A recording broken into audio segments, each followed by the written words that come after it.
Bonjour, bienvenue à tous. Nous continuons avec l'explication du chapitre 8 du Bodhicharyavatara. Nous en étions donc arrivés sur le sujet du développement de la bodhicitta à travers l'égalisation de soi et autrui. Et donc nous sommes là au début de l'instance 89 du chapitre 8. Donc avant de poursuivre avec le texte et son explication, je vous prie de bien vouloir m'accompagner dans la prise de refuge et la génération de l'esprit de l'éveil. Sanje chodan soje chonam la changchu bardo dane chapsu che dage jinso jibe sonam Drola benjir sanje dropar sho sanje chodan soje chonam la changchu bardo dane chapsu che dage jinso jibe sonam che drola benjir sanje dropar sho sanje chodan soje chonam la changchu bardo dane chapsu che dage jinso jibe sonam che drola benjir sanje dropar sho semje tamje dewa dan dewi jodan dembar churchi Dongara dan dongara chi jodan travar churchi dongara mebe dewa tamba dan mindravar churchi nirin chada dan tarve tanyum chenpo la nebar churchi Chomdende jambe yang la chan tsar lo kange lo dre nye dre nye dar nam darab sarve chi nye tun kyun chi chen si chi ni che to kara le pam zin kanda si be tsun ra ma ri mun tum dong ra chi sarve rozo kyun la pu je dar se yang la chu chu yang den song ro dar che ro nyu mong nye long le che jang ro ro se chen ma ri mun sir dong ra nyu go chi ni chun se ra je nam Dene tajin sa ju tar sun yun dene lu zo yer se tu yu gu ju ra ju dang ju ni jen da lu mun sir jambe yang la du se den ju ji chen ra we sir chi da lu te mu men ba rab sir ne ga dang den ju shun lu do ba ye lu zhu bo be tang wa zar do sor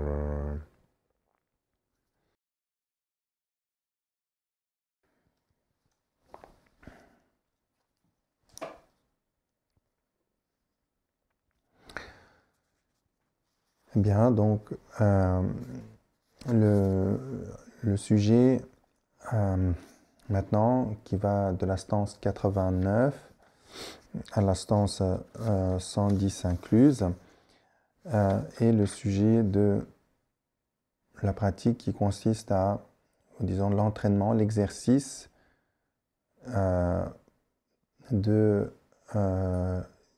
d'égaliser la notion de soi et d'autrui. C'est-à-dire ici, le but est de ne plus faire de distinction entre soi et autrui.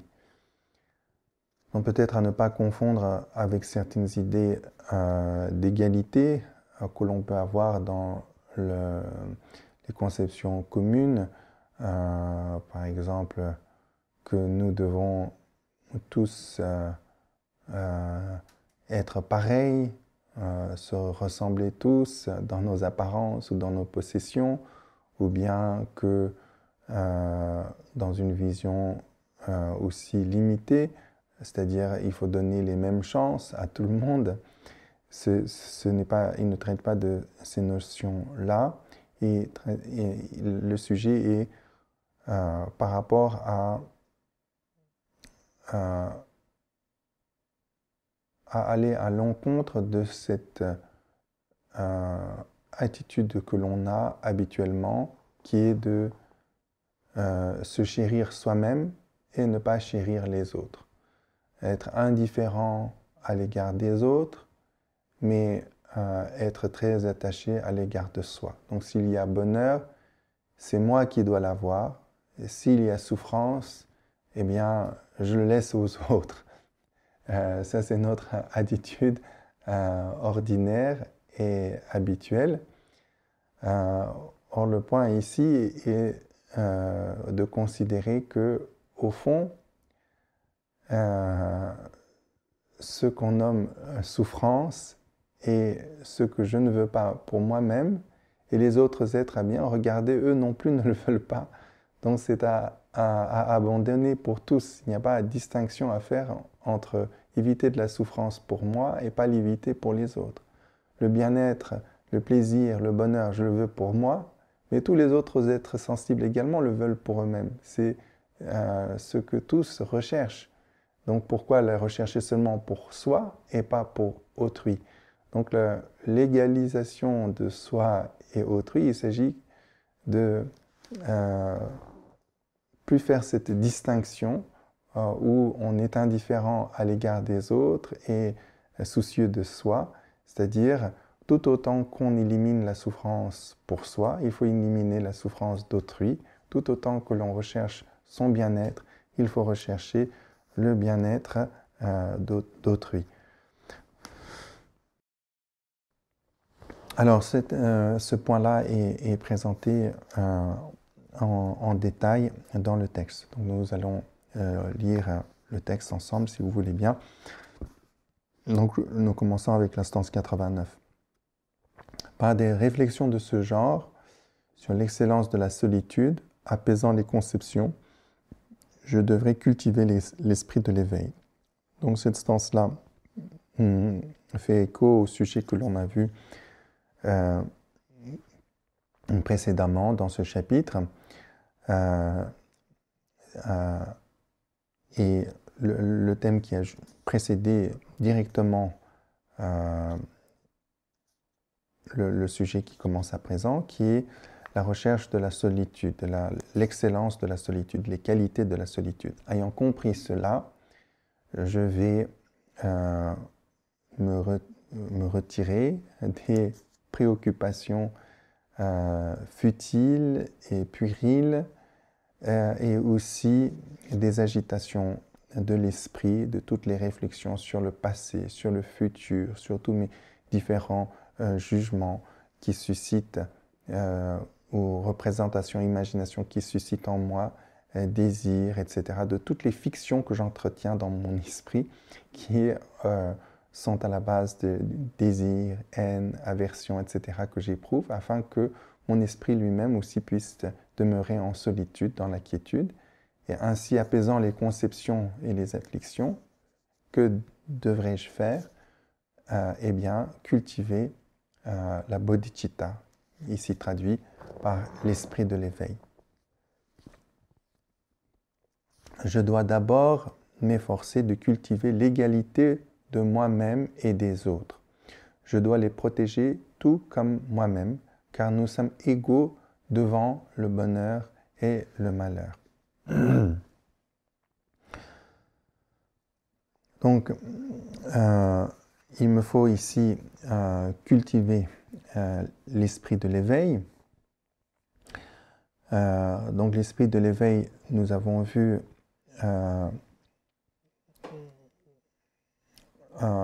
comporte différents aspects, un aspect que l'on dit conventionnel et un aspect ultime.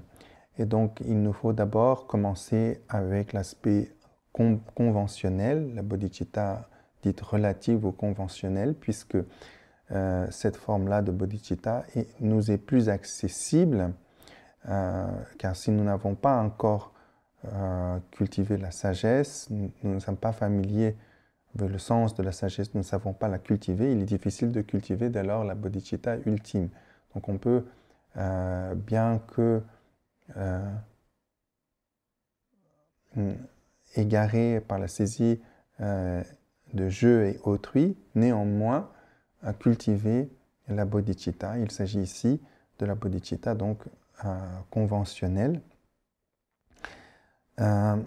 Et cela nous amène, le fait d'avoir cultivé la bodhicitta conventionnelle nous amène à cultiver la bodhicitta qui consiste à ne plus faire de distinction entre soi et autrui. C'est cela le point de égaliser soi et autrui. Donc on doit commencer d'abord avec cela.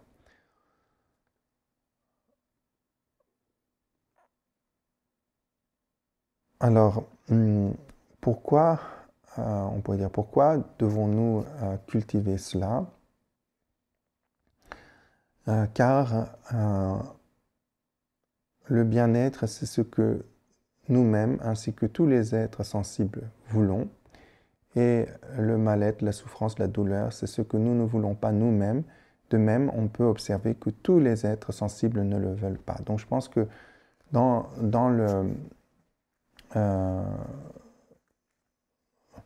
la séquence, si je puis dire, de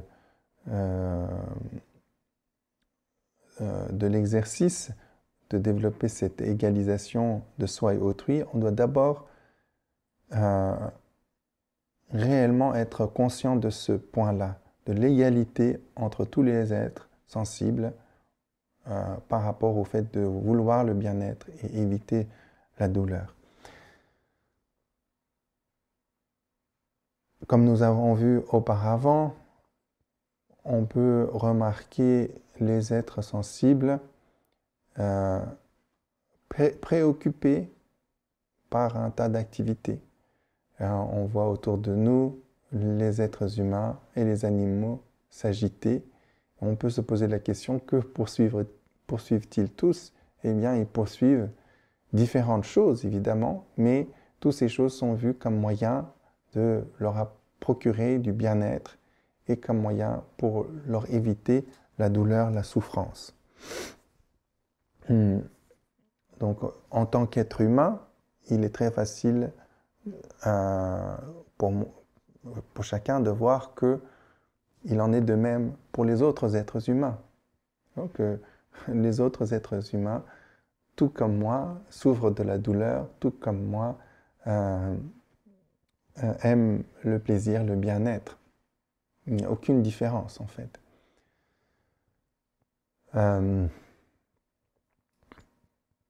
À une époque, on pensait, par exemple, que les bébés humains ne souffraient pas. Et on les opérait sans anesthésie. Il y a une certaine époque. Et certaines personnes pensent que les animaux d'eux-mêmes ne souffrent pas. Et certaines personnes vont même jusqu'à dire penser que l'animal souffre, c'est projeter notre vision aux animaux. En fait, on ne sait pas, parce qu'ils sont tellement différents de nous. Mais il est très facile de voir que si on observe on peut observer les animaux se reposer, quand il fait chaud, aller à l'ombre, se reposer de la chaleur. Ils ont eux-mêmes soif, on les voit exprimer la joie, on les voit exprimer la peur, on les voit exprimer la crainte. Il suffit d'une chose très simple, soulever un bâton contre un chien, il va prendre peur et s'enfuir. Prenez de la nourriture dans votre main et présentez-le lui, il viendra en remuant la queue avec joie pour la manger. En fait, par rapport à la douleur et au plaisir, il n'y a aucune différence entre les êtres sensibles, du plus petit insecte au plus grand des mammifères, en passant par les humains. Tous nous éprouvons la douleur, tous nous éprouvons le plaisir, et il n'y a aucun d'entre ces êtres sensibles qui délibérément recherche la douleur. Ils aiment tous le plaisir, le bien-être, le confort. En cela, il n'y a aucune différence entre tous les êtres sensibles. Donc il est très important au préalable de reconnaître ce point.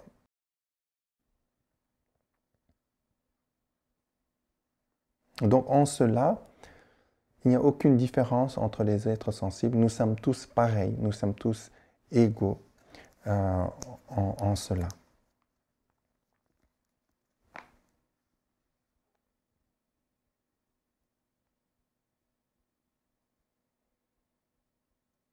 Alors, cultiver ici la bodhicitta qui ne fait pas de distinction entre soi et autrui, comporte cette compréhension que tous les êtres sensibles souhaitent le bien-être et souhaitent éviter la douleur.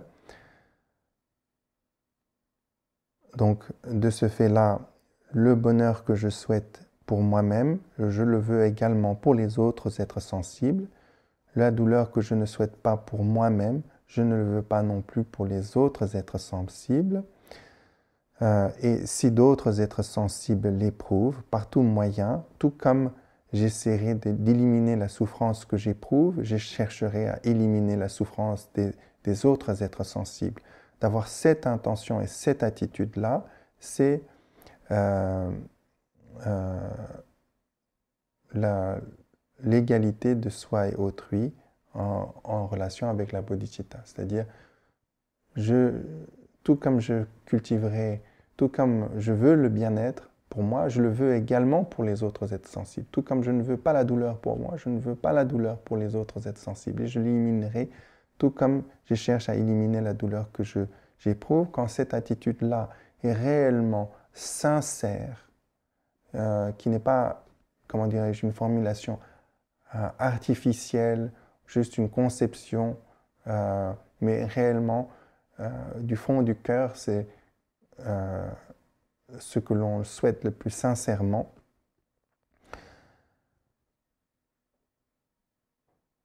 Et que on l'éprouve de manière irrésistible, c'est-à-dire de manière irrésistible, on veut éliminer la souffrance d'autrui, tout comme irrésistiblement on cherche à éliminer sa propre souffrance. Si cela est présent, alors on a la bodhicitta qui est une attitude égale, qui ne fait pas la distinction entre soi et autrui. Et si cette attitude, quelles que soient les circonstances, quelles que soient les conditions dans lesquelles on est confronté, imaginez par exemple que peut-être là, à présent, confortablement assis sur mon coussin, après avoir bien mangé, bien dormi, je réfléchis sur l'égalisation de la soi autrui. Conceptuellement, oui, c'est vrai, et peut-être un peu je l'éprouve, peut-être, mais quand vient le jour où il y a une difficulté, où il y a quelqu'un qui souffre, peut-être ne serait-ce que votre enfant, votre parent, et vous vous dites, ah, ça m'embête, je n'ai pas envie d'aller là. Là, vous n'avez plus la bodhicitta euh, qui ne fait pas la distinction entre soi et autrui. Si vous voyez vos parents, vos proches, mais même des personnes qui ne vous sont même pas proches, qui souffrent et que vous voyez que vous avez un moyen pour les aider et que vous ne comptez pas sur ce que cela peut vous coûter et que vous le faites avec joie, quelles que soient les circonstances, alors vous avez, si je puis dire, maîtrisé cette pratique, cet exercice qui consiste à faire l'égalisation de soi et autrui, de ne plus faire de distinction entre soi et autrui.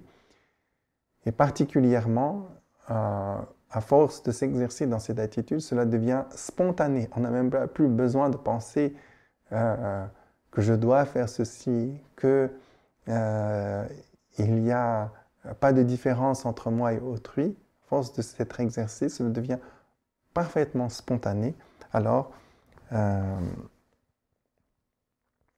quel que soit l'obstacle que l'on rencontre, l'entrave, les difficultés à laquelle on fait face, cela ne nous détourne pas de cette attitude et que cette attitude soit parfaitement spontanée du fait de l'avoir exercée. Alors, on a bien cultivé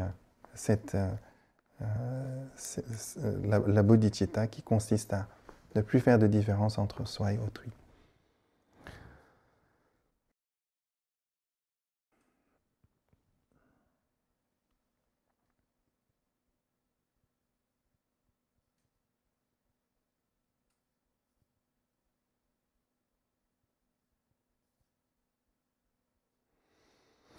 Donc, l'instance 91. À partir de l'instance 91, eh bien, c'est la manière de cultiver, comment l'on cultive cette attitude. Et tout d'abord, le premier point présenté ici, c'est pourquoi il convient de cultiver cette égalité entre soi et autrui. Pourquoi il convient de ne plus faire de distinction entre soi et autrui. En dépit de la diversité de ses membres, les mains et le reste, le corps est à préserver comme un ensemble unique. De même, dans leur joie et leur peine, les différents migrants ont tous, comme moi, le désir du bonheur. Alors, le terme ici dans le texte, les migrants, je pense, traduit le terme tibétain Joa, ça veut dire ceux qui errent dans le cycle des existences. C'est un synonyme pour désigner les êtres sensibles qui sont dans le samsara, dans l'existence conditionnée, qui migrent de vie en vie. Ce n'est pas particulièrement par rapport aux migrants, par exemple les personnes cherchant à quitter leur pays pour aller dans un autre pays. Évidemment, ces êtres-là également ont beaucoup de difficultés et de souffrances, mais ce terme-là ne désigne pas spécifiquement les migrants au sens habituel du terme. Donc, c'est bien les êtres sensibles dans son ensemble, les humains, les animaux. Donc, dans l'enseignement bouddhique, on parle de 6 classes d'êtres. Et les êtres les 6 classes d'êtres du monde du désir, les êtres du monde de la forme et les mondes sans forme. Donc l'ensemble de tous ces êtres. Il s'agit de tous les êtres sensibles sans exception. Donc, pourquoi est-ce que il n'y a pas de différence entre les êtres sensibles et moi-même?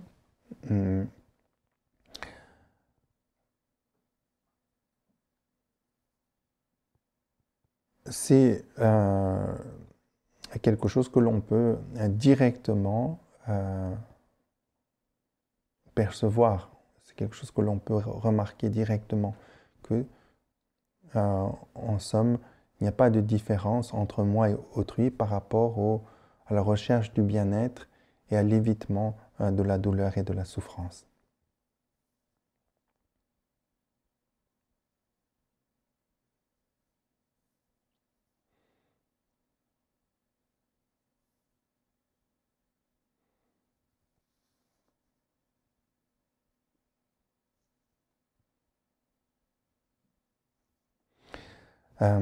Et donc ici, l'exemple qui est donné, c'est par exemple notre corps. Notre corps paraît comme un élément, enfin un ensemble comportant différentes parties.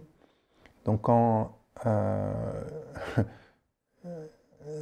comment dirais-je, la main droite, quelque part, protège aussi la main gauche, et vice-versa, puisqu'ils sont, si douleur advient à l'un, cela nuit aux autres. Cela ne nuit pas spécifiquement aux autres parties du corps. C'est le problème, par exemple, le problème de la main droite n'est pas le problème de la main gauche.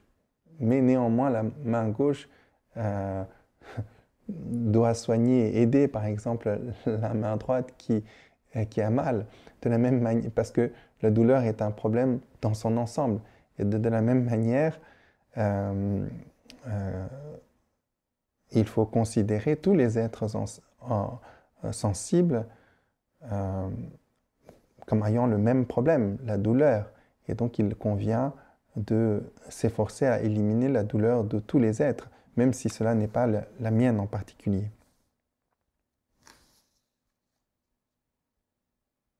Donc, de même que je protège toutes les parties de mon corps, bien que toutes ces différentes parties de mon corps soient distinctes, de même, tous les êtres sensibles, bien qu'ils m'apparaissent distincts, différents, de même, je dois les protéger tous, car comme la douleur est un problème pour chacun des parties de mon corps, la douleur est un problème pour chacun des êtres sensibles également.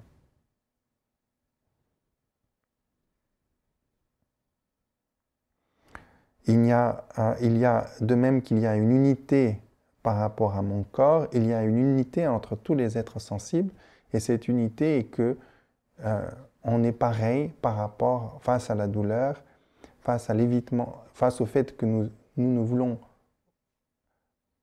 chacun d'entre nous pas la douleur, et de même que chacun d'entre nous voulons le bien-être. Il n'y a en ce sens pas de distinction. Alors, la stance 92, si ma douleur n'affecte pas le corps d'autrui en raison de mon appréhension de moi-même comme je, elle n'en est pas moins mienne, intolérable. De même, la douleur d'autrui ne m'échoit pas, néanmoins, en raison de leur conception d'eux-mêmes comme je, elle est difficile à supporter. Donc 92 et 93. Donc, on peut penser, eh bien, les autres, s'ils souffrent, cela ne me nuit pas. Pourquoi devrais-je m'en préoccuper?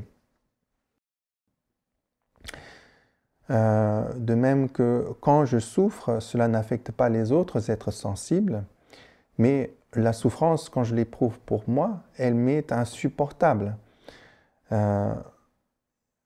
Et si quelqu'un vient m'aider à dissiper cette douleur, cette souffrance, bien que je ne le lui demande pas, cela produit en moi une grande joie, une grande reconnaissance même. J'éprouve un grand bien-être de voir ma souffrance soulagée. Donc de même, la souffrance d'autrui, évidemment, ne m'échoit pas, n'est pas mienne, mais cette souffrance que l'autre éprouve, tout comme une souffrance que j'éprouverai, est insupportable pour celui qui l'éprouve.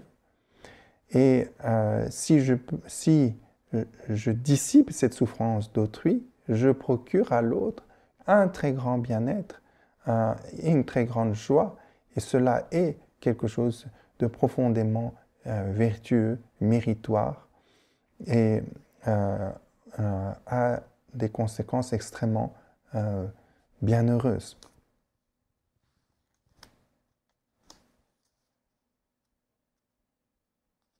C'est pourquoi la souffrance d'autrui est quelque chose qui est insupportable pour autrui et dès lors objet de ma compassion. Et c'est pourquoi il convient pour moi de dissiper cette souffrance de l'autre. Donc ensuite, cela est approfondi par la suite. Donc ici, la manière de cultiver, donc c'est le cœur de la manière de cultiver cette égalité de soi et autrui. Donc stance 94 jusqu'à stance 102. Je dois dissiper la souffrance des autres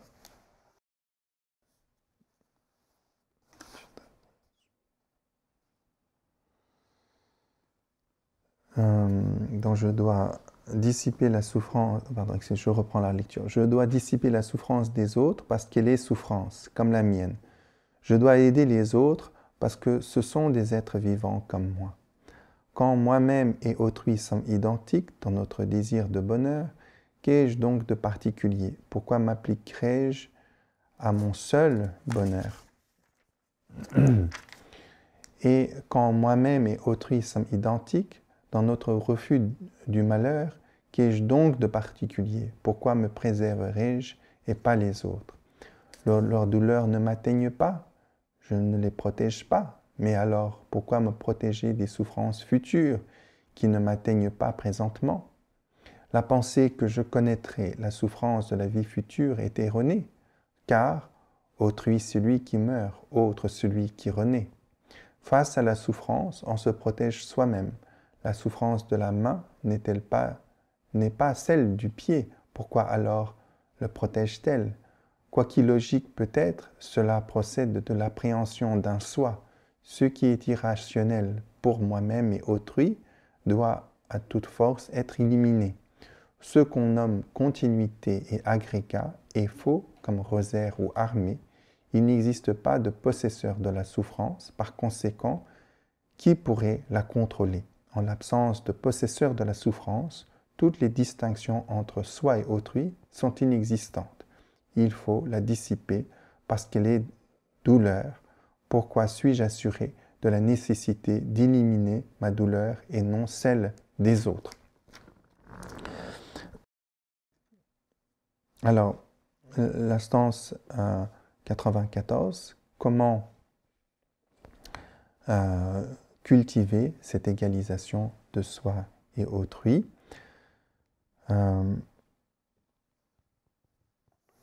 Alors,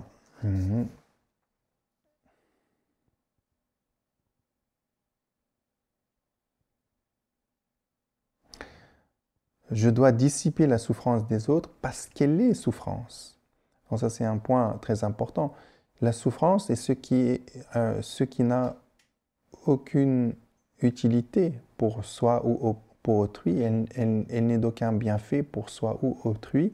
C'est ce que personne veut. Donc la souffrance est l'ennemi commun de tous les êtres sensibles. Et donc il me faut efforcer de l'éliminer.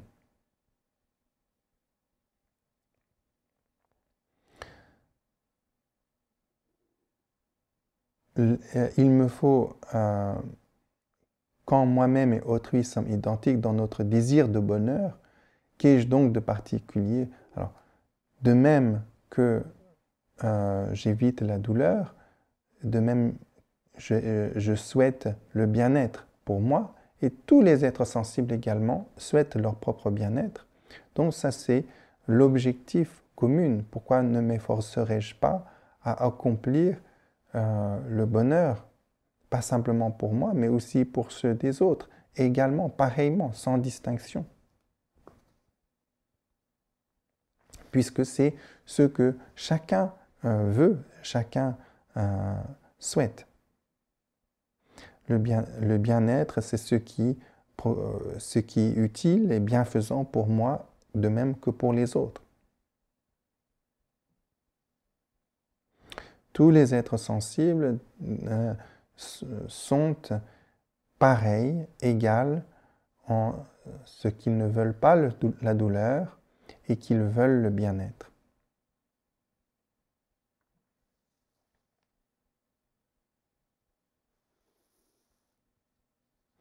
Donc quand on comprend cela, quand on comprend que quand on a compris qu'il n'y a pas de distinction, pas de différence entre les êtres sensibles et moi-même, il est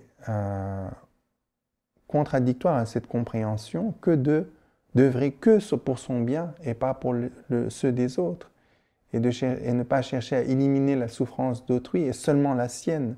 De faire cette distinction est en quelque sorte contradictoire, illogique, dans la mesure où l'on comprend qu'il n'y a pas de différence, effectivement, entre soi-même et autrui. Donc c'est ça. Pourquoi, qu'est-ce qui justifie que je cherche simplement mon propre bonheur et pas celui des autres? Qu'est-ce qui justifie que j'essaye d'éliminer ma souffrance et pas la souffrance d'autrui? La souffrance est négative pour tous, pareillement.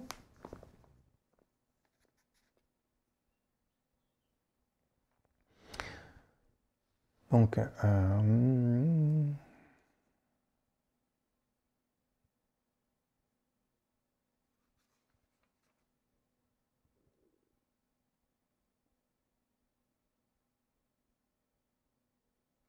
quand moi-même et autrui sommes identiques dans notre refus du malheur, qu'ai-je donc de particulier? Pourquoi me préserverai-je et pas les autres?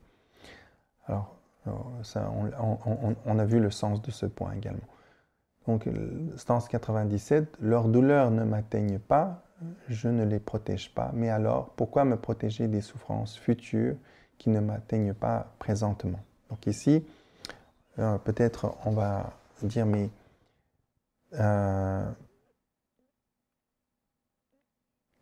je n'ai pas... on a peut-être compris, donc on a compris que il n'y avait pas de distinction entre moi et autrui vis-à-vis du refus de la douleur et du désir, du plaisir. Il n'y avait pas de différence. Et donc, de faire cette distinction est illogique, on peut comprendre cela, mais néanmoins, on peut se dire, mais la douleur d'autrui, ce n'est pas quelque chose que j'éprouve moi. Et donc, dès lors, je n'ai pas à m'en soucier. C'est ce qui justifie beaucoup l'indifférence des êtres sensibles généralement. Donc, la stance 97 traite de ce sujet. Leurs douleurs ne m'atteignent pas, je ne les protège pas. Mais alors, pourquoi me protéger des souffrances futures qui ne m'atteignent pas présentement? Eh bien, dans ce cas-là, si vous suivez cette logique-là, alors autant tirer pleinement la conséquence. Pourquoi est-ce que vous cherchez à éviter des souffrances futures? On prend à présent, par exemple, dans le monde ordinaire, on va souscrire à une assurance, à une mutuelle, à toutes sortes. On va s'efforcer de gagner de l'argent maintenant pour pouvoir avoir une retraite tranquille. Donc on fait tout un tas d'efforts qui ne concernent pas le présent, mais le futur. Donc, c'est pas parce que je n'éprouve pas quelque chose maintenant que je ne dois pas m'en protéger. On peut étendre en suivant plus précisément le texte ici, c'est-à-dire aujourd'hui, je vais me soucier de suivre une discipline éthique pour éviter de renaître dans des destinées malheureuses.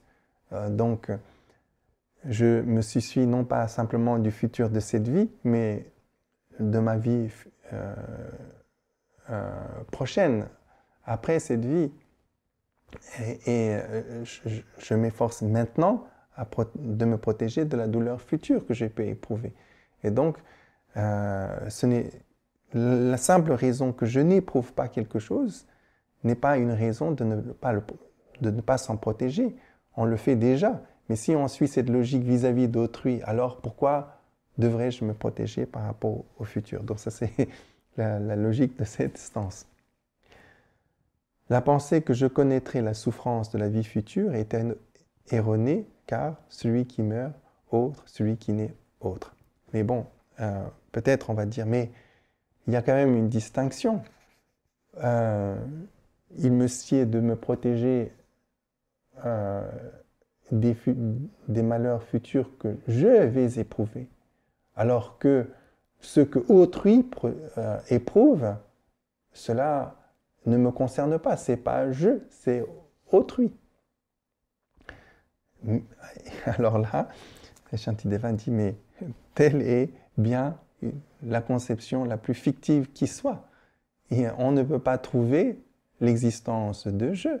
On ne peut pas non plus trouver l'existence fondamentalement d'autrui. Mais avant d'en venir à ce point, il dit, mais regardez maintenant votre saisie du je, autre celui qui est enfant, autre celui qui est adulte, autre celui qui est vieillesse. Au moment même où nous saisissons différentes choses comme je. La saisie du je aussi est différente à différents instants. On n'est pas le même, de même que ma vie présente en tant que Français et ma vie future en tant que je ne sais quelle autre nationalité ou quelle autre espèce et autres. Donc il n'y a pas l'idée d'une identité immuable, permanente, une qui soit irréductible, et purement fictive, c'est fiction même.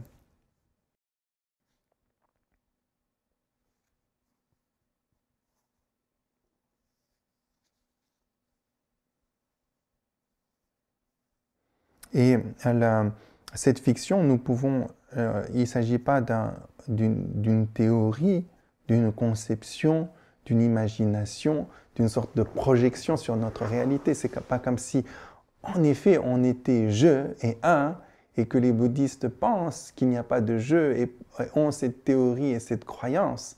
C'est observer, analyser concrètement, effectivement, à l'observation, vous pouvez bien voir que le jeu de votre enfance, le jeu du moment où vous étiez adulte, le jeu de votre vieillesse, c'est différent. Bébé, vous aviez une forme physique, comment dirais-je, un développement psychique tout à fait différent de quand vous étiez adolescent. Votre manière de penser et d'appréhender le monde est tout à fait différente entre l'adolescence et l'âge moyenne. Encore quand vous vieillissez, vous avez acquis une maturité, une manière de penser tout à fait différente, de même que physiquement, vos capacités intellectuelles, de même que vos capacités physiques sont amoindries. Vous êtes à chaque fois différent. Jeune, vos capacités intellectuelles et physiques étaient plus puissantes. Vous n'êtes pas le même. Il n'y a pas... c'est la réalité de l'impermanence, du changement. Et cela, cela est développé davantage.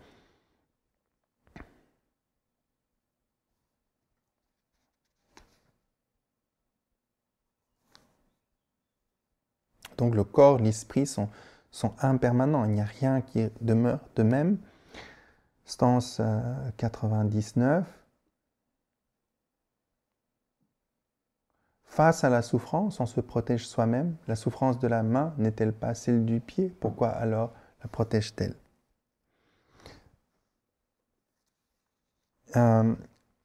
Encore ici, on peut se dire, mais certes, on est différent, mais on peut imaginer qu'il s'agit d'une sorte de continuité, de continuum qui change. Et donc, se dire, bien, c'est à chacun de se soucier de sa propre souffrance et pas ceux des autres. Je dois, moi, dissiper ma souffrance et je n'ai pas besoin de dissiper la souffrance des autres. Et donc ici, il y a cette image, la souffrance de la main n'est pas celle du pied. Pourquoi alors le protège-t-elle? Voilà, on peut dire, quand il y a une poussière qui rentre dans mon œil, eh bien, c'est à l'œil de se débrouiller toute seule pour la sortir. Ma main ne doit pas intervenir pour l'aider. Quand je marche et je prends une épine dans l'orteil, que l'orteil se débrouille lui-même, c'est sa douleur. La main n'a pas à se soucier, c'est pas le problème de la main. Ensuite, si on suit cette logique-là, alors l'enfant qui naît, qui a besoin de tant de soins, etc., eh bien, qu'il se débrouille lui-même. La mère n'a pas besoin de la nourrir, de la protéger. Donc il y a toutes sortes de conséquences illogiques qui viennent de cela. C'est pas parce que la douleur est éprouvée à un certain endroit que d'autres parties ne doivent pas s'en soucier. De même que c'est pas parce que quelqu'un éprouve de la douleur, qu'un autre ne doit pas s'en soucier, chercher à le dissiper. La douleur est, si je puis dire, l'ennemi commun.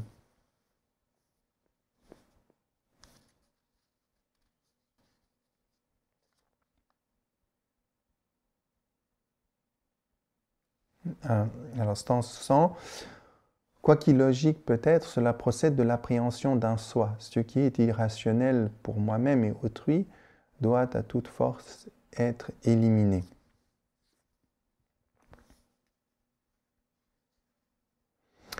Eh bien, en effet, si à l'examen, on voit que dire que l'orteil doit se soigner lui-même ou que, etc., c'est totalement illogique, que on est ainsi, on se soucie de sa propre douleur, procède simplement en fait de la saisie du je et du mien. Donc quand il y a saisie de moi, naturellement, il y a la saisie de ce qui est à moi, l'appropriation.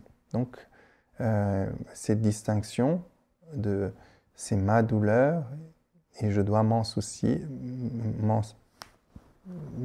de ma douleur, mais pas celui des autres, procède de la saisie du je et de ce fait-là, de la saisie de l'appropriation, ce qui est à moi.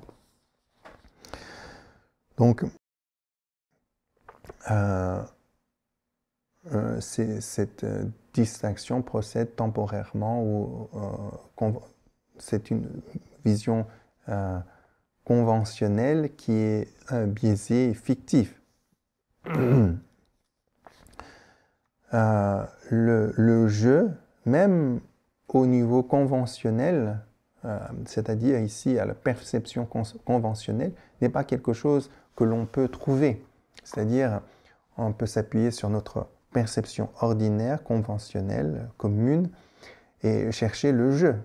Quand on cherche le je, eh bien, on a cette idée du je. Je pense je.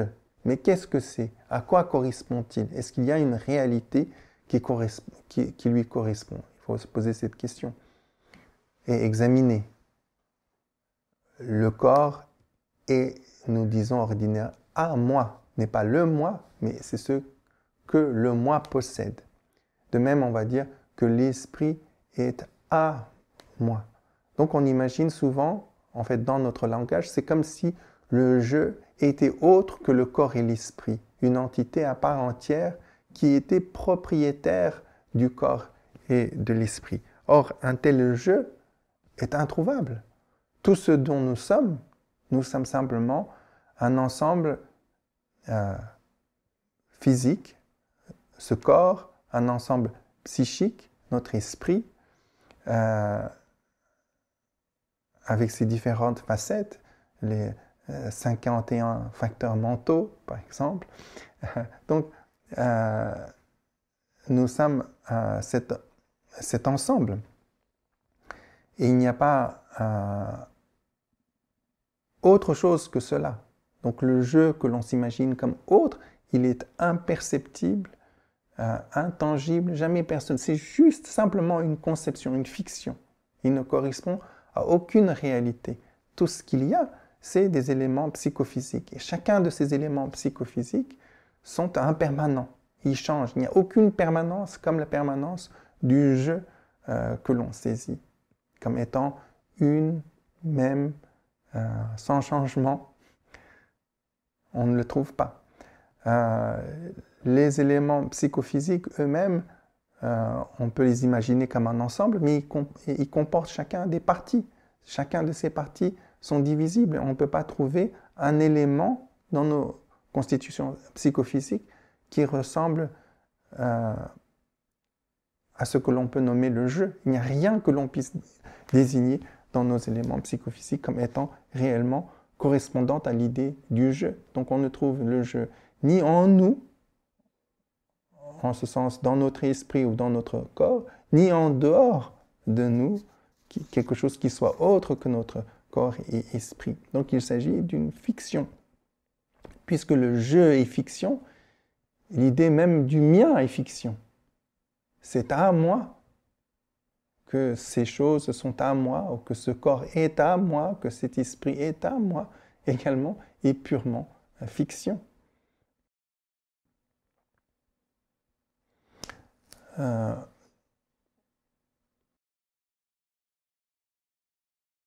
Stance 101, donc cela expliquait un peu plus. Ce que l'on nomme continuité agrégat est faux, comme un rosaire ou une armée. Il n'existe pas de possesseur de la souffrance, par conséquent, qui pourrait la contrôler? Donc ici, instance 101, ce qu'on nomme continuité agrégat, donc on peut imaginer que ce que nous sommes, en fait on a vu, n'est qu'une agrégation d'éléments psychophysiques. Et chacun de ces agrégations psychophysiques peuvent être divisées sans jamais pouvoir trouver un élément irréductible et permanent. Donc ce qu'on appelle cette agrégation, cet ensemble, et qu'on saisit comme un, c'est juste, ça se limite juste à une saisie qui ne représente pas la réalité effective de ce que nous sommes. Et en ce sens-là, c'est faux ou fictif, on pourrait dire plus précisément. C'est une simple fiction, une représentation, c'est une manière de penser, mais cette manière de penser, la réalité, ne correspond pas à la réalité qui est, comment dirais-je, insaisissable. On ne trouve pas un élément irréductible, comme je vous ai dit.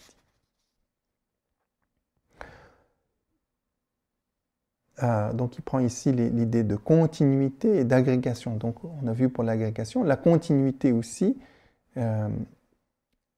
ce n'est pas une chose, un ensemble, c'est un ensemble de choses distinctes successivement. Par exemple, on peut regarder on peut imaginer, parfois on voit des fourmis qui marchent à la queue leu-leu dans une ligne, et de loin on peut imaginer qu'il s'agit d'une seule entité. D'accord ? Mais en fait, cette continuité est constituée d'une multitude de fourmis, chacun distinct. De même, par exemple, on peut imaginer que le continuum de notre esprit est un ensemble, une chose entière. Mais en fait, il est constitué d'instants. Et chacun de ces instants sont aussi constitués d'instants. On ne trouve pas un instant présent irréductible. On peut regarder la fourmi dont est fait un ensemble. Cette fourmi-là aussi a une tête, des parties, etc. Il n'y a pas une entité irréductible. Il donne aussi, donc ici, rosaire et armée. Donc l'autre, pour la continuité, l'idée de rosaire aussi, comme pour la fourmi, c'est-à-dire on a l'impression d'un ensemble, et le rosaire est constitué de billes, et chaque bille est distincte. Ou armée, c'est-à-dire on a l'impression, il y a une grande armée, on saisit un ensemble, mais cet ensemble, l'armée, n'existe que, il n'y a que des soldats, des chars, etc. Il n'existe pas en tant qu'une entité. De même qu'on dit la forêt, mais la forêt n'existe pas indépendamment des arbres qui la constituent, par exemple.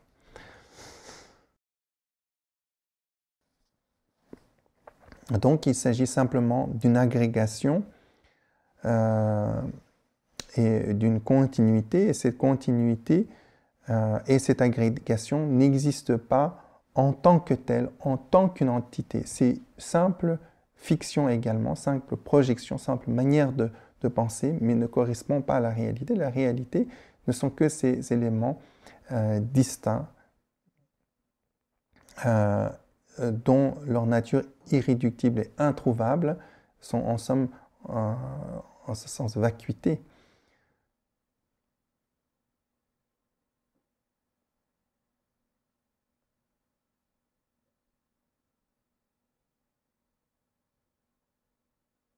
Donc, la continuité, Paola Choa, dans son commentaire, explique que la continuité, c'est parce qu'on le continuum est saisi parce qu'on ne voit pas les éléments les choses se suivent dans une succession très, très, très, très rapide. Donc, on ne voit pas la discontinuité entre chaque élément et on saisit comme un ensemble. Il donne l'exemple ici, par exemple, d'une succession de foudre ou de l'électricité où on voit une sorte de continuité, mais cette continuité de lumière est interrompue par l'obscurité, par des interstices d'obscurité, mais comme ça se produit d'une telle rapidité qu'on imagine une continuité. On pourrait peut-être prendre par exemple aussi l'exemple d'un feu qu'on tourne et on a l'impression d'un cercle de lumière continue, mais en réalité, chacun des éléments sont discontinus, distincts. Et, donc cet ensemble est juste une illusion, une fiction. On peut de même, par exemple, peut-être plus moderne, prendre le cinéma, qui est en fait qui est une succession rapide d'images qui ne bougent pas. Mais comme il passe dans une telle succession qu'on a l'impression d'un mouvement. Donc tout cela, c'est des images de l'illusion de saisir un ensemble alors que chaque élément sont distincts. Il en va ainsi de ce qu'on appelle un continuum, de même qu'une agrégation. Ils n'ont pas d'être en soi de réalité propre. Donc pour l'agrégation, il s'agit simplement du fait de prendre des éléments qui se retrouvent proches des uns des autres et de ce fait de les confondre comme un ensemble, alors que il y a bien des éléments qui sont distincts chacun. Et chacun de ces éléments aussi change constamment. Par exemple, on peut voir par rapport à notre corps le vieillissement, par rapport aux éléments, le changement des phénomènes extérieurs qui nous entourent, également le changement. Nous remarquons que le changement grossier, c'est-à-dire soudainement on remarque qu'on a des cheveux blancs, qu'on a quelques rides, que l'on est un peu différent. Mais quand est-ce que ça s'est produit? Est-ce que c'est le jour de votre anniversaire que vous vieillissez? Ou à un moment précis et pendant une durée, vous n'avez pas bougé, vous demeurez toujours pareil? Non, le changement est constant. Nous ne remarquons que le changement grossier. Mais ce changement grossier est possible parce qu'il y a un changement imperceptible qui se produit constamment, continuellement. Il n'y a pas un instant où une chose dure pareille à elle-même et reste sans changer. Les choses sont en changement constant. Donc rien, c'est ainsi que jamais on ne revoit réellement la même chose. J'ai l'impression ici d'utiliser la même tasse qu'hier, mais c'est une illusion. Cette tasse est autre qu'aujourd'hui, ainsi que chaque personne, toute chose change constamment.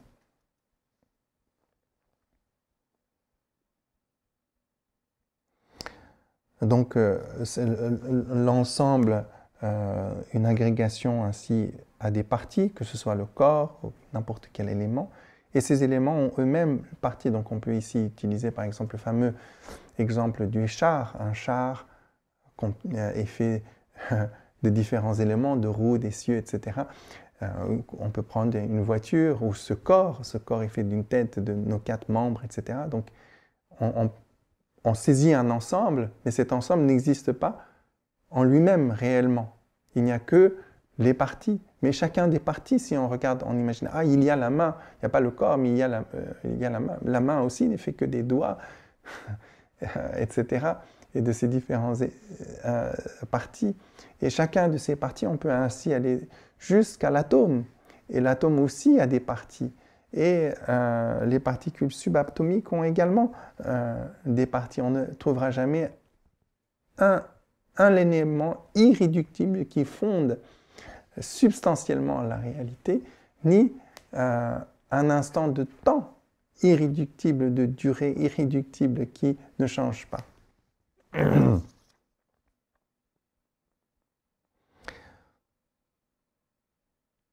Et de ce fait-là, on va observer que si on examine ainsi, on observera que, en fait, il n'y a pas de je.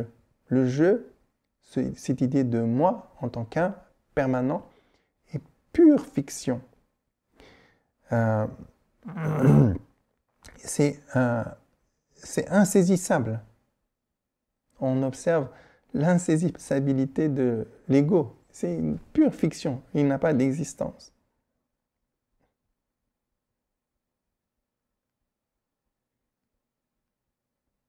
Et s'il n'y a pas de je, il n'y a pas son correspondant autrui. Autrui, nous la saisissons que par opposition à je. Mais si d'une part, le je ne peut pas être trouvé, on ne peut pas trouver non plus autrui.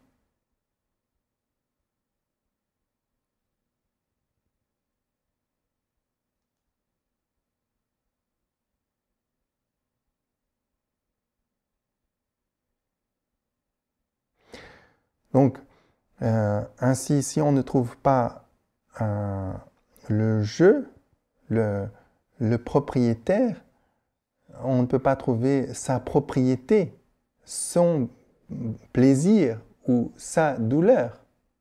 Si la douleur, le plaisir n'est pas sienne ni à celui à autrui, ça c'est une fiction. En réalité, en ce sens, la douleur et le plaisir n'ont pas d'appartenance. Et si on examine plus loin, la douleur et la souffrance aussi sont purement illusions. Ils n'ont pas de véritable être en soi. Donc, comprenant cela, comprenant que plaisir et douleur, dans notre confusion, on l'éprouve, mais en fait, il n'y a pas de jeu, et on ne peut pas saisir dès lors que c'est ma douleur ou mon plaisir. Tout cela, c'est simplement fiction. Alors, quand on observe les êtres qui ne comprennent pas cela et qui s'attachent à mon plaisir, à ma douleur, eh bien, on éprouvera à l'égard de cet égarement, cette illusion, cette confusion dont est victime les êtres sensibles, une immense compassion.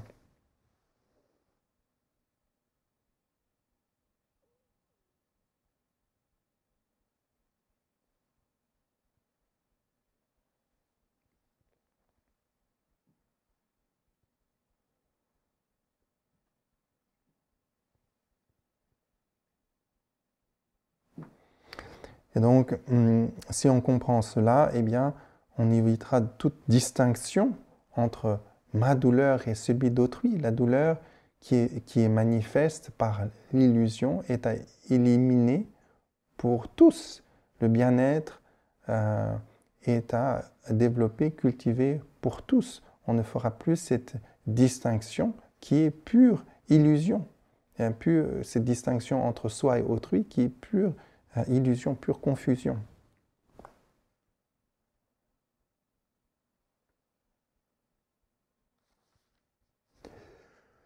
C'est ainsi que l'on peut surmonter, si je puis dire, cet égarement, cette illusion qui consiste à saisir d'une part ma douleur et celui des autres. D'accord ? Qui est un peu la base du fait que l'on se soucie du soi et pas d'autrui. Si on arrive à voir que c'est purement fiction, alors on peut le dépasser. Alors,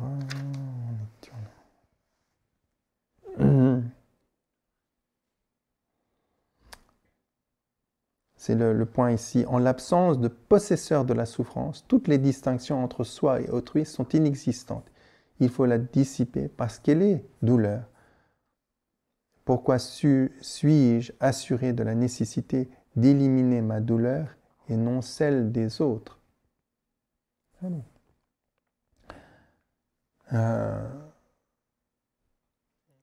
L'expérience de la douleur est une illusion et de surcroît que l'idée que c'est ma douleur, de surcroît l'idée qu'il y ait je qui l'éprouve, tout cela sont simplement conventions fictives et non pas de réalité effective, objective.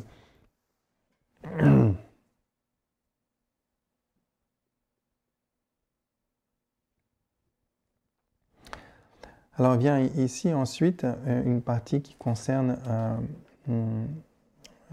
quelques objections qui sont, si je puis dire,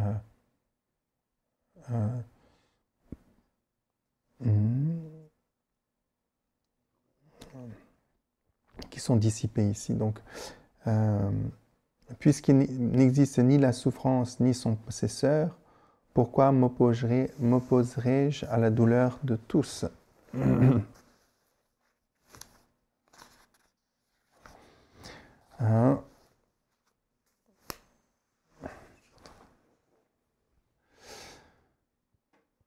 Il n'y a pas de raison d'argumenter. Si je combats ma propre douleur, je dois combattre celle de tous. Si je ne combats pas la douleur d'autrui, je ne devrais pas combattre la mienne, car je suis comme les autres êtres. Mais la comparaison entraîne beaucoup de maux, pourquoi s'efforcer? Mais la compassion entraîne beaucoup de maux, pourquoi s'efforcer de la développer? À considérer les souffrances des migrants, comment celles de la compassion seraient-elles nombreuses? Si de multiples souffrances cessent par la souffrance d'une seule personne, les compatissants la provoquent pour leur bien et celui des autres. C'est pourquoi Supushpachandra, bien que sachant les maux qui lui infligerait le roi, ne voulut pas s'épargner cette souffrance afin d'éliminer celle de beaucoup. Alors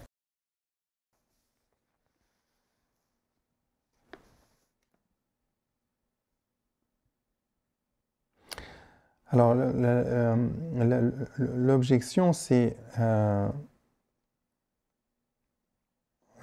s'il n'y a pas de soi et d'autrui, puisqu'il n'existe ni la souffrance ni son possesseur, pourquoi m'opposerais-je à la douleur de tous?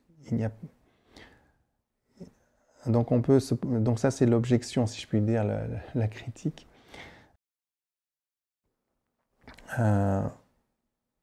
Donc on peut penser ce qu'on a dit plus haut, qu'il fallait éliminer la souffrance de tous les êtres, comme du mien, est important. Mais pourquoi dois-je le faire s'il n'y a pas d'être en soi et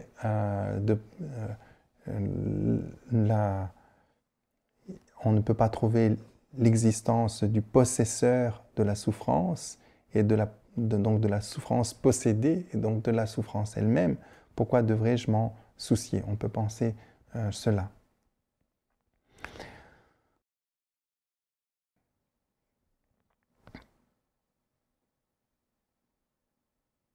Alors, il s'agit ici de deux observations différentes. Une observation au niveau conventionnel, donc conventionnel en suivant l'observation conventionnelle, c'est-à-dire qui suit la manière de penser qui s'appuie sur les fictions et les conventions, qui saisit la douleur et un possesseur de la douleur. Et puis, donc en tibétain Kunzop, samvritti, ou conventionnel, fictive, la réalité fictive, de une perception de la réalité, au niveau de la réalité ultime, c'est-à-dire objectivement, la réalité telle qu'elle est.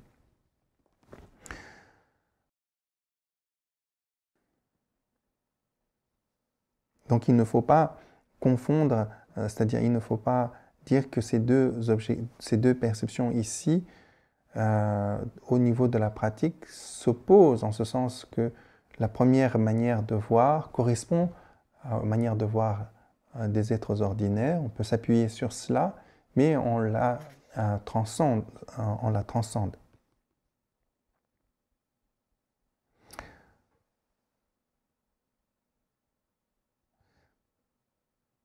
Donc il est tout comme au niveau ultime, certes, il n'y a pas de douleur, mais conventionnellement, tant qu'on est dans l'illusion, la douleur est manifeste et donc on va chercher à éliminer la douleur pour nous.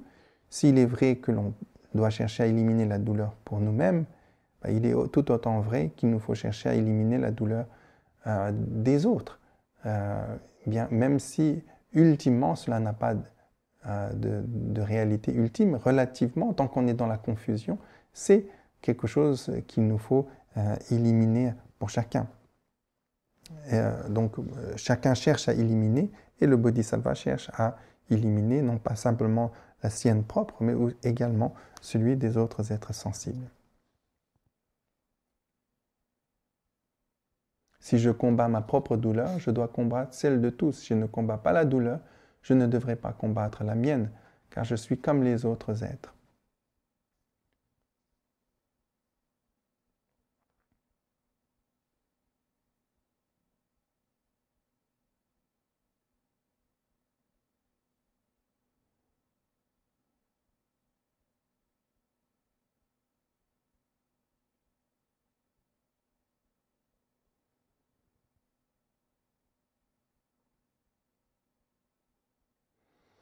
Alors ensuite, instance 104, mais la compassion entraîne beaucoup de maux. Pourquoi s'efforcer de la développer? À considérer la souffrance des migrants, comment celle de la compassion serait-elle nombreuse? Ensuite, l'autre objection ici est si je dois éliminer la douleur, pourquoi est-ce que je dois cultiver la compassion? Puisque la compassion me crée des maux, me crée des difficultés. D'accord? Je veux dire,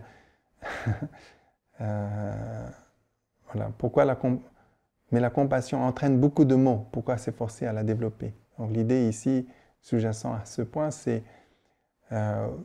d'une part, vous avez dit qu'il nous faut éliminer la douleur pour moi et pour autrui, mais me soucier de la douleur d'autrui m'entraîne pour moi beaucoup de maux, beaucoup de difficultés. Donc pourquoi devrais-je cultiver la compassion? C'est ça l'objection. Donc la réponse est à considérer les souffrances des migrants, comment celle de la compassion serait-elle nombreuse? Donc ici, c'est pas tant... Alors en français, souvent, par rapport au mot de la compassion, on s'imagine que c'est souffrir avec. Alors, donc c'est un niveau émotionnel d'éprouver la même douleur que l'autre. Donc ce n'est pas ce sens-là qui est particulièrement ici la question, c'est que la compassion, il faut la voir non pas comme simplement une empathie ou sympathie, mais bien comme l'action que l'on entreprend, l'engagement et la mise en application d'éliminer la souffrance d'autrui. Et donc faire cet effort-là, évidemment, n'est pas facile. Aller au service des autres êtres sensibles, pourquoi nous ne le faisons pas? Parce que cela nous coûte du temps, de l'effort, de nos biens, et c'est pourquoi on est avare, on ne partage pas, etc. C'est pas parce qu'on a peur de la douleur de donner, de partager, de donner de sa personne, de son temps, de ses efforts, ordinairement. Donc on peut imaginer, eh bien, tout cela est nécessairement impliqué par le fait de cultiver la compassion. Il faudra donner de soi-même, de ses biens, de son temps, etc. pour aider les autres êtres sensibles. Mais combien même on donnerait de tout cela, la difficulté que cela implique est extrêmement minime comparée à la douleur et aux souffrances qu'éprouvent les autres êtres sensibles dans leur immensité, dans leur nombre infini. Leurs souffrances et leurs douleurs sont extrêmement nombreuses et comment dirais-je, l'effort que j'ai à faire pour mener à bien la pratique de la compassion, cette difficulté n'est rien comparée à la souffrance qu'endurent les autres êtres sensibles. Et de surcroît, si de multiples souffrances cessent par la souffrance d'une seule, le compatissant d'une seule souffrance. Ici, ils ont mis une seule personne. Les compatissants la provoqueront pour le bien et pour leur bien et celui des autres. Donc,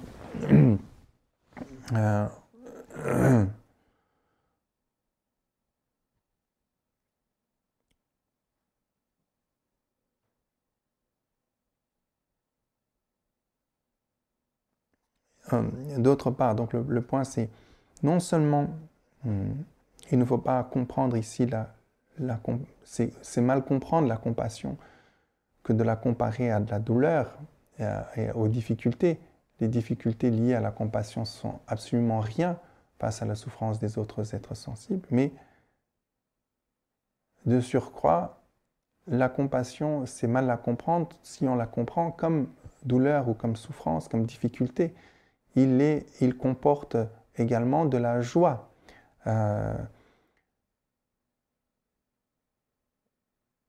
C'est un effort qui peut comporter beaucoup de joie dans le sens que c'est l'attitude qui engendre les actions qui dissipent la douleur. Donc dans cet effort, peut-être il y a une certaine difficulté, mais vu les bienfaits, il y a énormément de joie. Donc c'est un peu comme je vous disais dernièrement, imaginez un médecin qui va soigner. Il sait qu'il y a un effort à faire, mais il y a beaucoup de bonheur à faire cet effort, puisqu'il sait à quel point il peut aider les autres. Mais ici, la compassion, c'est encore bien supérieur à cela, c'est-à-dire non seulement à travers la compassion, on aide autrui, mais on accomplit réellement également son propre bien. La compassion nous permet à nous-mêmes à trouver réellement la paix, la quiétude, l'au-delà du mal-être, mais de même à l'accomplir pour les autres. Donc c'est un bienfait supérieur.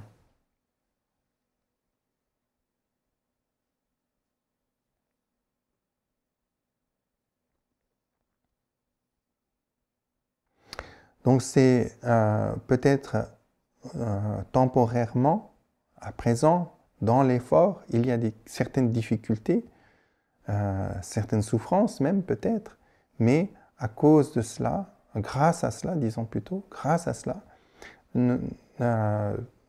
beaucoup de souffrances futures seront complètement éliminées pour nous-mêmes.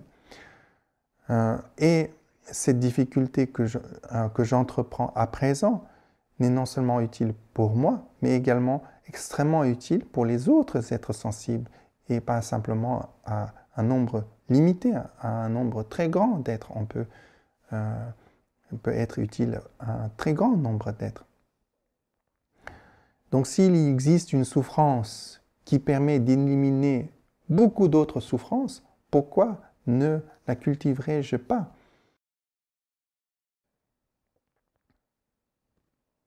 S'il y a une souffrance à présent qui pourrait me permettre de me libérer d'énormément de souffrances, ben, c'est avec joie que je vais, comment dirais-je, l'accepter. Un peu comme, par exemple, pour un traitement médical. Si d'un côté, je sais que je vais devoir souffrir et mourir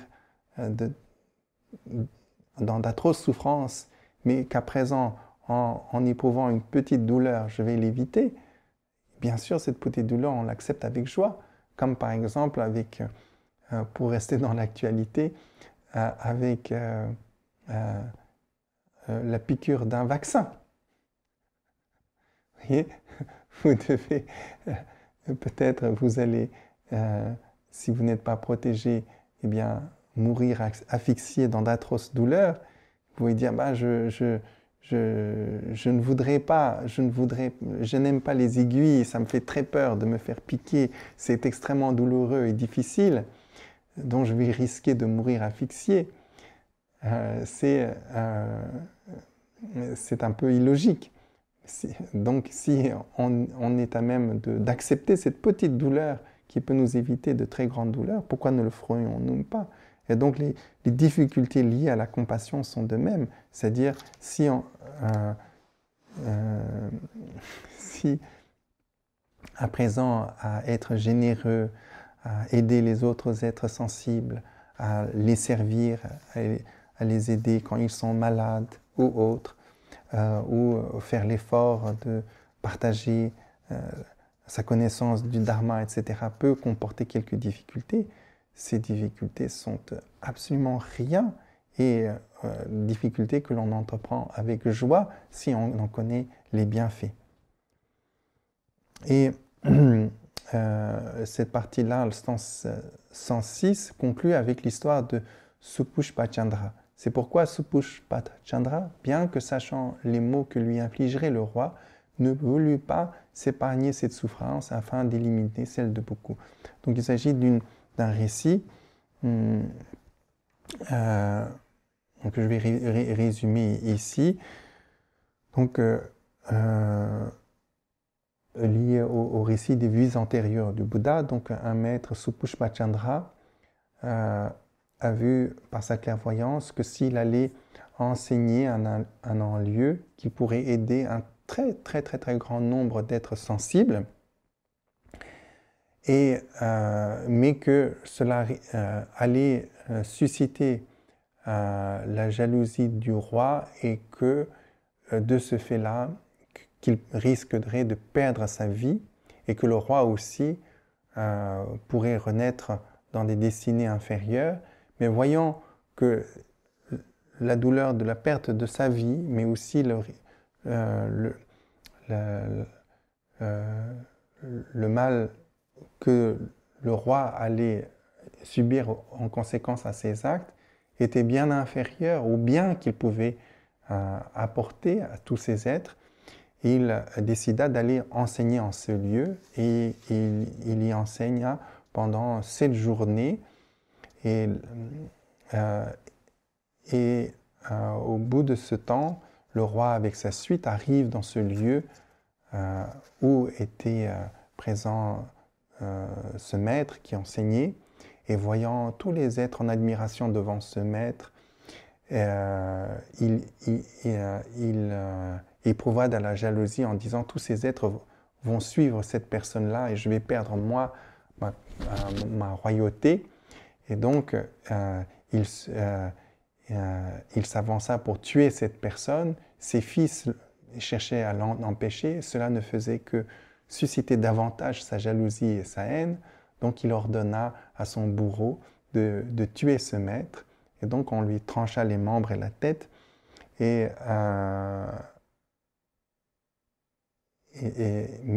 une sorte de prodige s'est manifesté, de la lumière jaillissait de son corps, de ses membres coupés. Et donc le roi après éprouva un profond regret à l'égard de son acte et fut brûler le corps de ce maître avec du bois de santal et érigea une tombe, un stupa fait de pierres précieuses pour conserver les restes du corps de ce maître, et jour et nuit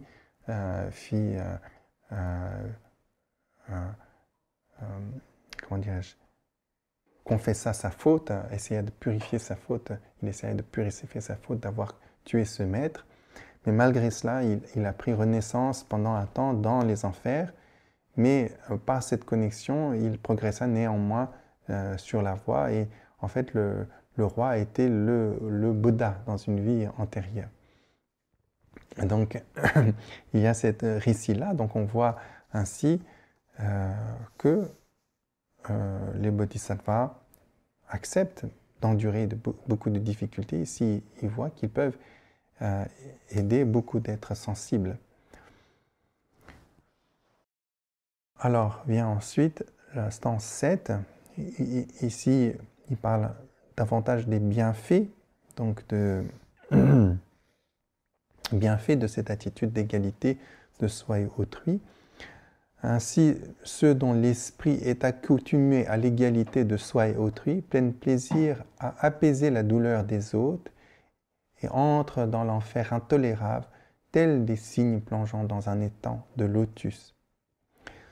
L'océan de joie né de la libération des êtres ne me satisfit satisfait-il pas? Qu'ai-je à faire du désir de libération pour moi seul? Donc, quoique accomplissant le bien d'autrui, je demeurerai sans vanité, sans m'émerveiller de mes actes, trouvant ma joie dans le seul bien d'autrui. Je n'entendrai pas les effets de maturation, ainsi de même que je me protège des désagréments, même mineurs, de même j'agirai envers les autres avec des pensées de compassion et de protection. Alors,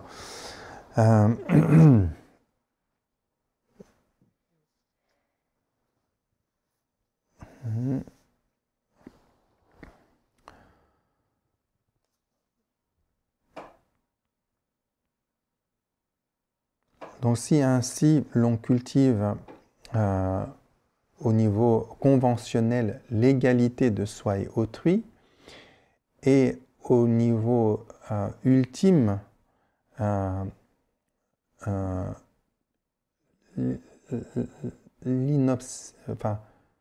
l'observation de l'insaisissabilité de soi et autrui. Donc, au niveau relatif, on saisit un je et un autrui, mais on ne fait pas de distinction entre ce soi et cet autrui. Au niveau ultime, quand on examine le soi et l'autrui, comme on a vu, ils n'ont pas d'existence propre. Donc, comme on a vu précédemment, si on se familiarise avec ça, si on s'exerce à cultiver cela, ces deux aspects, alors, vis-à-vis de la souffrance, de la douleur que l'on éprouve soi-même, on ne sera pas affecté par cette douleur, par cette souffrance. Cette égalité de soi et autrui, et voir l'absence d'existence propre du soi et d'autrui et de la souffrance, permet de pouvoir accepter la douleur, puisque on la transcende. On n'est plus, comment dirais-je, affecté par cette douleur. On arrive à dépasser la douleur et la souffrance qui nous advient. Et également, on acquiert la capacité d'entreprendre, d'aider les autres êtres sensibles, d'éliminer la souffrance des autres êtres sensibles, même si cela implique énormément de difficultés et de souffrances pour nous. Ces souffrances et ces douleurs sont acceptées avec joie, et c'est ça l'idée. Ainsi, ceux dont l'esprit est accumulé à l'égalité de soi et autrui prennent plaisir à apaiser la douleur des autres et entrent dans les enfers intolérables, tels des cygnes plongeant dans un étang de lotus. Donc, voilà, une très belle image des cygnes qui se jettent sans la moindre hésitation, avec joie, dans un étang. Notre image, parfois, qui est donnée, c'est comme les éléphants accablés par la chaleur qui se jettent dans un lac pour se rafraîchir sans la moindre hésitation. Le bodhisattva, qui est accoutumé au développement de l'égalité de soi et autrui au niveau conventionnel, et qui est accoutumé au niveau ultime à comprendre la réalité fictive de la notion de soi et autrui, qui ne voit pas cette réalité, est à même d'accepter toutes ces souffrances. Et donc, aller dans les enfers pour aider les êtres, sa seule joie, sa seule est de savoir qu'il aide les êtres. Le reste n'a aucune importance, puisque ce n'est qu'illusion. Cette douleur, cette notion de soi et autrui n'est qu'illusion. C'est finalement éliminer la douleur, c'est des autres êtres sensibles, c'est les libérer de cette illusion. Et pour cela, eh bien, il est à même d'accepter toutes les autres souffrances. Donc c'est un peu comme si, par exemple, d'un côté, vous avez des personnes qui rêvent et qui prennent leurs rêves pour réalité, et soudainement, le Bodhisattva qui réalise que ce n'est qu'un rêve, et donc tous les événements qui se passent dans le rêve ne sont que fiction, les douleurs ne sont que fiction. Donc quand il comprend ça, il est à même d'accepter toutes ces fictions. Il n'en est pas affecté.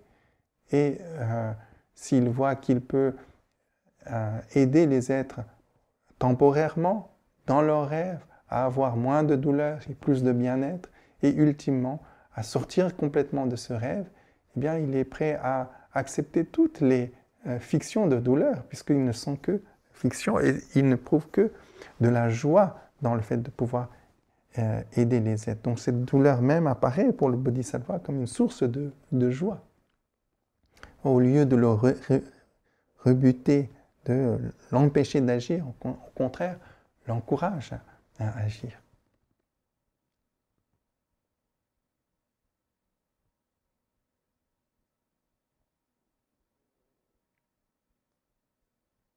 Donc, le Bodhisattva ne se soucie que du bien-être des autres êtres sensibles, bien que la libération des Shravaka est à portée de main pour lui, c'est facile pour lui d'atteindre, cela ne l'intéresse nullement.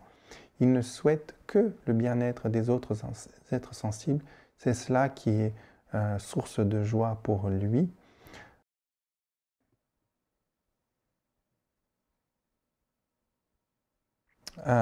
Une libération qui est une libération pour lui seul, qui ne serait que bénéfique à lui seul, ne l'intéresse pas, puisqu'il ne voit même pas, il ne perçoit même pas, comment dirais-je, le jeu dont il est. Donc, poursuivre quelque chose pour ce jeu qui est fiction ne l'intéresse pas. Il ne fait aucune distinction entre soi et autrui, puisque ces distinctions ne sont que fiction. Que ferait-il simplement d'obtenir lui-même la libération du samsara? Il n'y a aucune joie à savoir en même temps qu'on laisse derrière une immensité d'êtres dans la souffrance.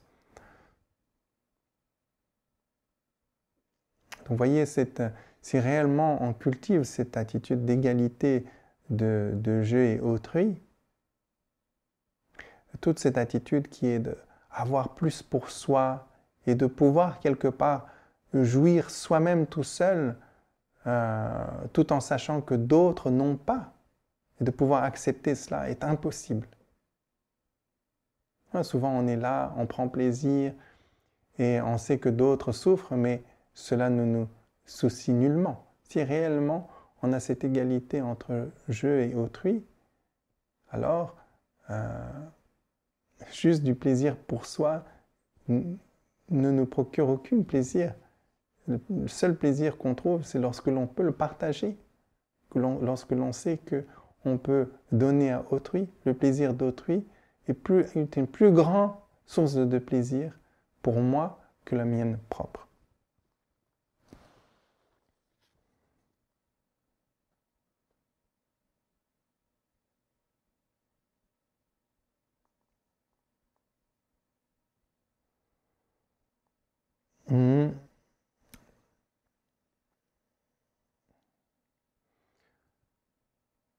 Donc l'océan de joie né de la libération des êtres ne me satisfie-t-il pas? Que ferais-je du plaisir de la libération pour moi seul? Voilà.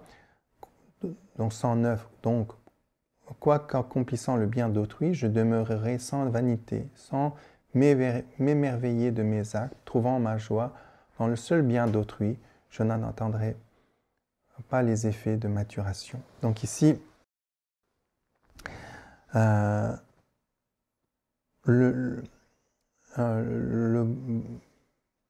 bodhisattva, c'est-à-dire celui qui a ainsi cultivé l'égalité de soi et autrui,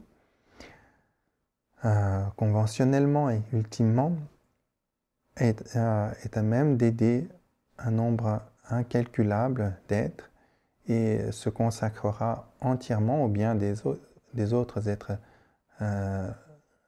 sensibles et trouvera sa joie dans cette action-là, d'aider les êtres, et il ne s'appropriera jamais ces actes en disant « c'est moi qui ai fait ceci pour les autres », ni même éprouvera de la vanité en disant « ah, je suis tellement compatissant », etc.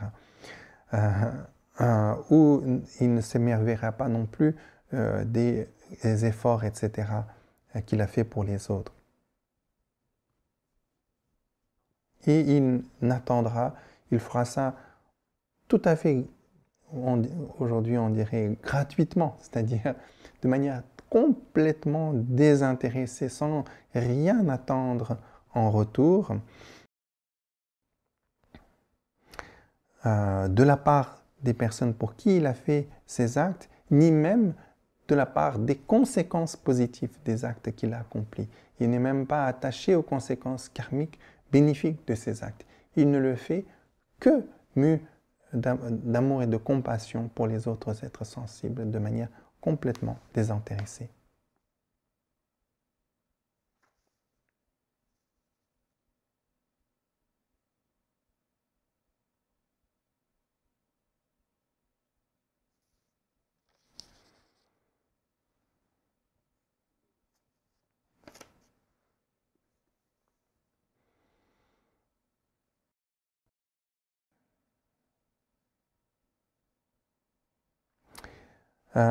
Et aussi, il n'accomplira le bien des êtres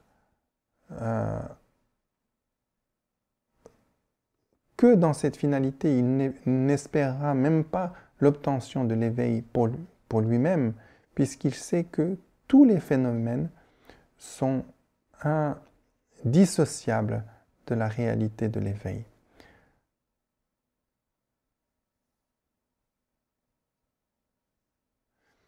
Et donc ici, le 110, ainsi de même que je me protège des désagréments même mineurs, de même j'agirai envers les autres avec des pensées de compassion et de protection. Donc,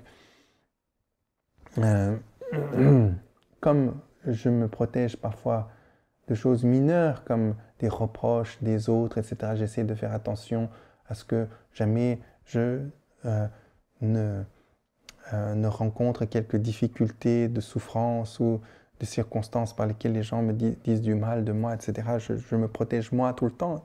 Ici, le Bodhisattva protège de même manière les autres et cherche à protéger les autres de toutes les souffrances, même les souffrances les plus mineures. Voilà, donc cela conclut cette première partie de la pratique qui consiste à faire d'égaliser soi et autrui, de ne plus faire de distinction entre soi et autrui. Voilà, donc je vais conclure là pour cette fois-ci, et puis nous reprendrons le chapitre par la suite. Et nous regarderons ensuite les autres parties du texte, notamment l'échange de soi et autrui. Nous avons là regardé l'égalisation de soi et autrui. La partie suivante concerne l'échange de soi et autrui.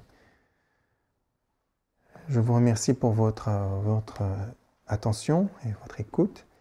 Et je vous invite à donc réfléchir sur les points de ce texte. Évidemment, comme nous voyons là simplement en distanciel, il n'y a pas eu la possibilité pour vous de poser vos questions. Peut-être mes explications n'ont pas été aussi parfaitement claires.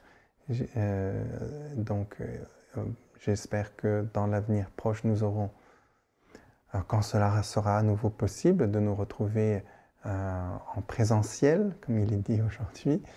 Et à cette occasion-là, je serai très heureux, évidemment, de répondre à toutes vos questions. Bien, merci et à très bientôt. Et à présent, je vous prie de bien vouloir vous joindre à moi dans la dédicace des mérites que nous avons pu acquérir à travers